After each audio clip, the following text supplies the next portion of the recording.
Bien, vamos a comenzar primero por explicar el timeline. Acá tenemos la línea de tiempo de Maya. Predeterminadamente viene con 24 frames por segundo configurado. Acá, por ejemplo, ya, yo tengo lo que son las cantidades de frames de mi animación. Por ejemplo, si yo coloco 2000 frames, voy a pasar a tener los 2000 frames que estoy configurando. Bien, lo voy a dejar nuevamente en 1000 range slider. Como tú puedes ver, te permite una visibilidad de la línea de tiempo. Podríamos considerarlo como una especie de zoom, donde te acercas y te alejas, ¿ya? Con este elemento que está debajo de la línea de tiempo. Voy a ir a las preferencias. Ya voy a explicar esto un poco más en detalle. Lo que estoy haciendo acá básicamente es para poderte explicar bien sobre los conceptos de animación. Cada fotograma contiene una información de movimiento en este caso. Entonces, por ejemplo, si yo estoy realizando esta animación con este objeto,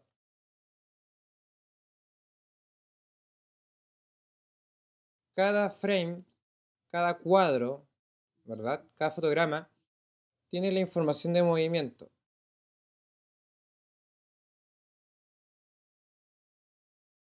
En este caso, el movimiento del Podracer.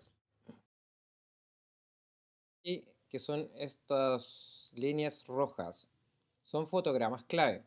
Y los fotogramas claves o keyframes son los que te dan un punto específico dentro de la animación. Es decir, generalmente está asociado a un cambio o alguna acción que te va a ayudar o que tú vas a decidir que va a realizar este objeto. En este caso, por ejemplo, estos fotogramas claves me indican, por ejemplo, que empieza a girar mi nave, se empieza a rotar, correcto. Por ejemplo, acá sube un poco con su eje. Ya entonces los fotogramas clave vienen siendo esos hitos específicos dentro del movimiento que yo quiero que se realicen. No te olvides, fotogramas, claves o keyframes. Bien, entonces, por ejemplo, ya vimos que el Range Slider te permite navegar dentro de tu timeline o línea de tiempo. Ya vimos también que acá tú puedes agregar los frames que tú quieras, ¿ya? Dependiendo de la duración de tu animación. Tenemos este otro valor con este otro valor que también tienen relación, que básicamente, si te fijas, yo voy avanzando con el range slider y me va mostrando, en este caso, los fotogramas que se están comprendiendo. En este caso el 242, si te fijas, coincide con este elemento, 136 con este otro elemento.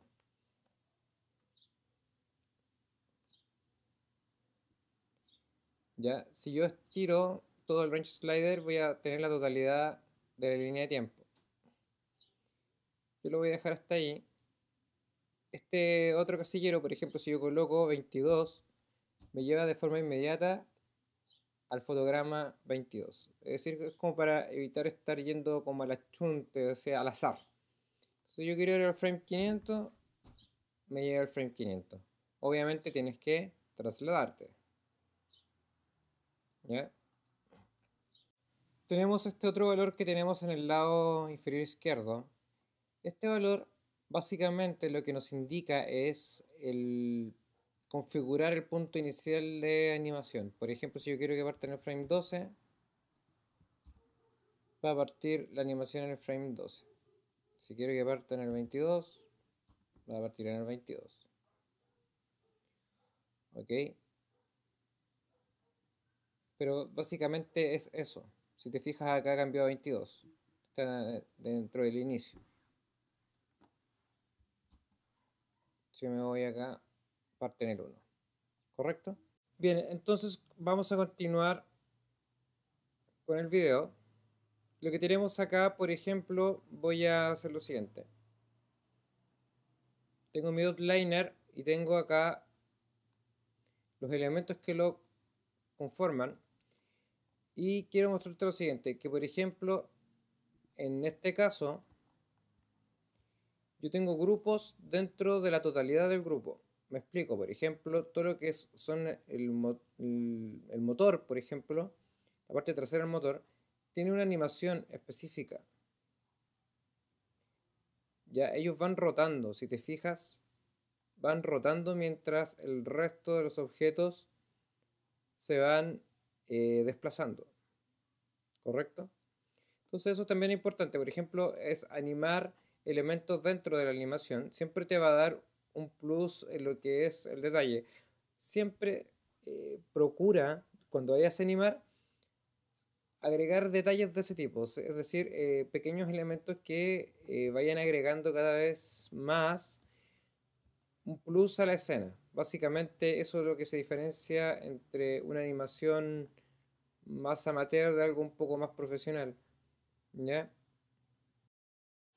Voy a ir a las preferencias de animación. En este caso tengo el Time Slider. Y lo que hice hace un instante fue lo siguiente. Acá donde dice Height fue ampliar el alto de la línea de tiempo. Esto básicamente es para tener más comodidad. Para tener más comodidad al momento, sobre todo, ya vamos a ver esta relación de cómo ir moviendo fotogramas clave. Básicamente es eso. ¿Ya? Y estos elementos que están acá, por ejemplo, Playback Start End, son los mismos y Animation Start End, son los mismos elementos que yo te expliqué acá. ¿Te acuerdas cuando yo te decía, quiero que la animación comience en tal frame? Bueno, este es el mismo valor. Después tenemos lo que son los Key Stick. Acá esto lo vamos a dejar en Smart.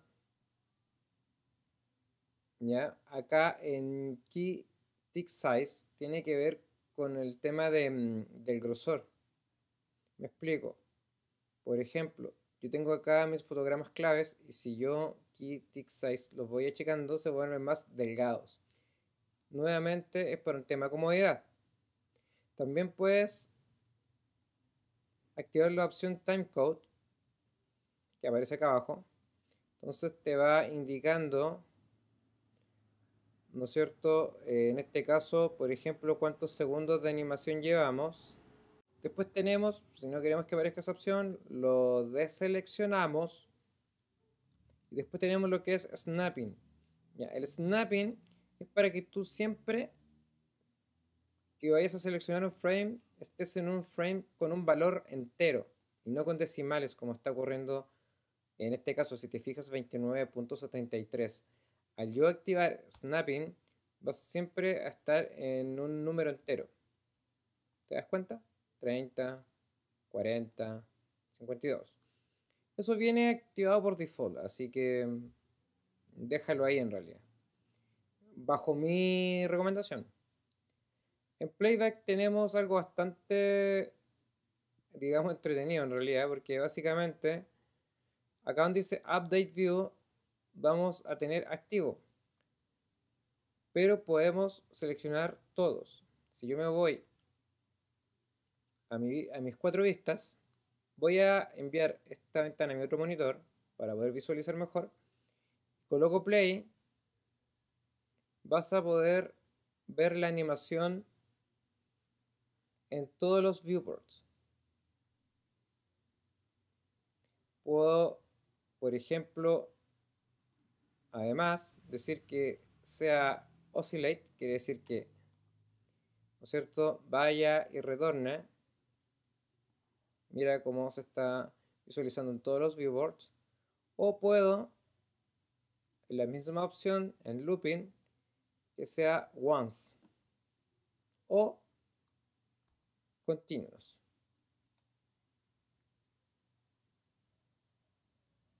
Vamos a dejarlo nuevamente en activo y se va a animar solamente en este caso la vista de perspectiva.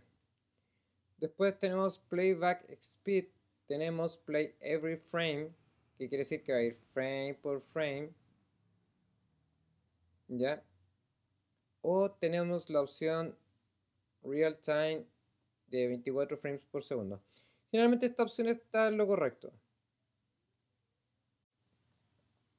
Tenemos la mitad o el doble. O bien si tú quieres, por ejemplo, setearlo, no sé, a 30, también es una opción. Pero en 24 generalmente yo trabajo todo a 24 frames por segundo. Quisiera recalcar lo siguiente.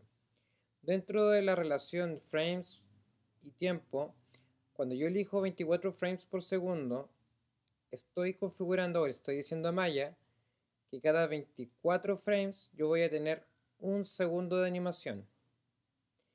Si yo me voy al frame 48, voy a tener 2 segundos de animación. Y así cada 24 cuadros voy a ir sumando un segundo a toda la animación. En este caso, por ejemplo, si dejara 12 frames por segundo, sería el mismo concepto. Cada 12 frames tendría un segundo de animación. Cada 12 frames tendría un segundo de animación. ¿Ya? Entonces, tú lo que tienes que tener en cuenta es ese concepto. Básicamente, ¿qué es lo que vas a hacer? ¿Qué es lo que vas a animar? ¿Y cuál es el mejor setting que te sirve? Generalmente, en 24 frames por segundo, como te comentaba con anterioridad, es la opción que generalmente se ocupa. Si ocupas 48 frames por segundo, eso va a implicar, vas a tener más información, por lo tanto, tu render va a tomar mucho más tiempo. Es decir, si tú tienes un render de 10 segundos, lo has configurado a 24 frames, ¿no es cierto? 240 frames que renderizar. Versus 10 segundos 48 frames son 480 frames a renderizar. Vas a tener mucho más calidad en la animación, eso sí, porque vas a tener más información. Pero bueno, eso es algo que tú debes también ir sopesando.